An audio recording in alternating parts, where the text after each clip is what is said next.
আমার ইউটিউবের কমেন্ট বক্সে এই ধরনের কমেন্ট আসে, এর মূল ভাব হচ্ছে হাসিনার বদলে বিএনপি আসলে কি দেশ উদ্ধার হয়ে যাবে?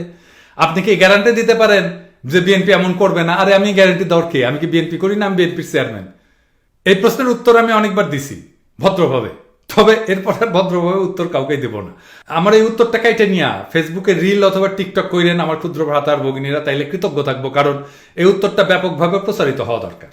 হাসিনার বিরুদ্ধে আমাদের লড়াই হাসিনার বদলে বিএনপিকে ক্ষমতায় বসানোর জন্য না। বিএনপি নিজেও এটা বলে না যে আমরা ক্ষমতায় যাইতে চাই সেজন্য লড়াই করতেছি। আমাদের লড়াই 5 বছর পর পর ভোট দিয়া শাসক বদলানোর অধিকার ফিরে পাওয়ার লড়াই। একটা রাষ্ট্রের নাগরিকের এইটুকু অধিকার না থাকলে সেই রাষ্ট্রে থাকা আর জমিদারিতে থাকার মধ্যে কোনো তফাৎ নাই।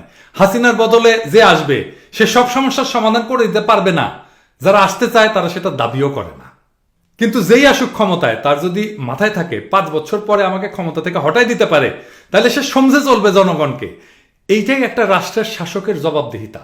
এখন আপনি ভোটটা দিতে পারেন না, সে জবাবদিহিতা চাইতে পারেন না, আপনি ভোটে দাঁড়াইতেও পারবেন না। আপনি কেন্দ্রে ভোট দিতে গেলে আপনার সিল নৌকায় পড়ছে কিনা সেটা দেখা হবে।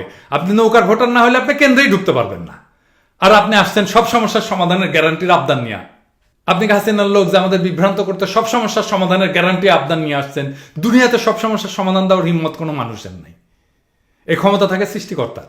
আপনার ভোটের অধিকার ফিরে পাওয়ার লড়াই যদি করতে না চান, এটা একান্তই আপনার নিজের ইচ্ছা।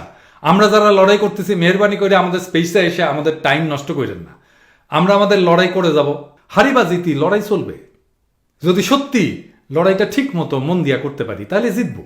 আর যদি হাইরাও যাই তাহলে আফসোস থাকবে না। কেউ আমাদের হিম্মত নিয়ে প্রশ্ন করতে পারে, কিন্তু নিয়ত নিয়ে প্রশ্ন করতে পারবে না।